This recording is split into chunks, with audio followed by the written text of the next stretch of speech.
Département de Charente-Maritime, dimanche 29 septembre 2013, dans la commune de la Grève-sur-Mignon, les cloches sonnent.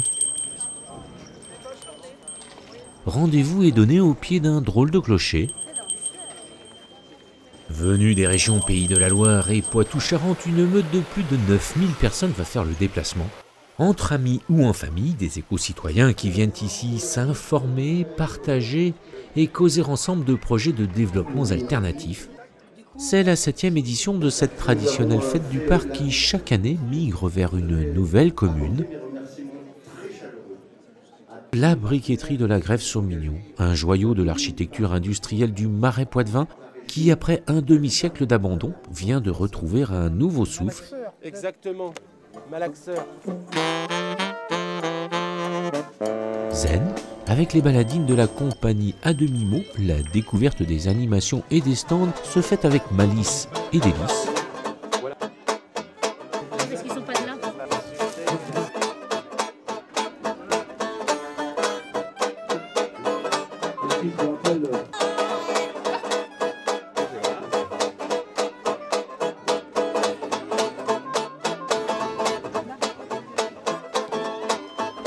Mesdames et messieurs, allez, on se dépêche dans quelques instants.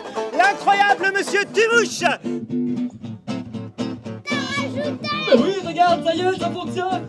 Je vais être un Jedi de l'environnement. Ah ouais, cherche en toi et la force tu trouveras. Ah ouais, un Jedi. Ah ouais. Une journée chaque année pour se rappeler collectivement et joyeusement la nécessité absolue de construire un vivre mieux ensemble, tout en respectant ce territoire unique et sensible qu'est le Marais Poitevin.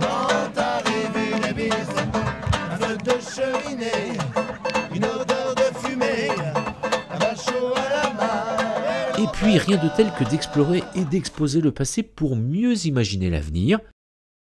Un trait d'union mis en scène ici par un chantier école insertion qui à ce jour a réussi le pari incroyable de mettre hors d'eau ses bâtiments et le travail de rénovation continue. Un chantier école qu'on visite de toute la France, on vient de partout pour voir comment ce garçon-là, avec l'aide des agents du parc... C'était la sortie les dimanches avec les filles et les jeunes qui avaient 14-15 ans. Ils sortaient à la briqueterie? Oui, puis après le patron venait de Saint-Hilaire, venait nous chasser. Venez vous chasser. Ben oui. Travail remarquable aussi pour récolter la mémoire collective des habitants pour au final mettre en place cette toute récente muséographie. L'histoire donc de la première briqueterie mécanique du Marais Poitevin.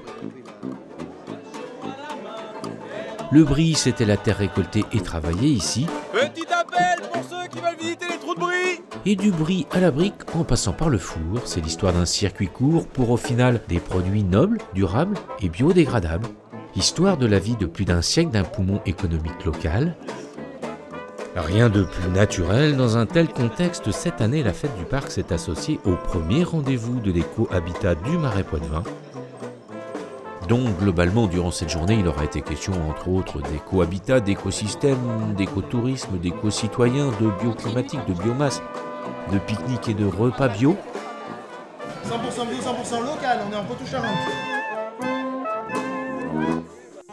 Et puis fait constater depuis les 7 années que cette fête se reproduit entre les jours de pluie à chaque mois de septembre et à chaque fête du parc, le soleil est au rendez-vous. Un fait récurrent et donc à l'image des autres mois de l'année, on pourrait en faire un dicton. Exemple, pour avril on dit ne te découvre pas d'un fil, pour mai on dit fais ce qu'il te plaît, et pour septembre on pourrait dire en septembre, à la fête du parc, enlève ton polo ou ton tricot, mets-toi en mode éco parce qu'il fait toujours bio. La chasse au dicton est ouverte, à l'année prochaine.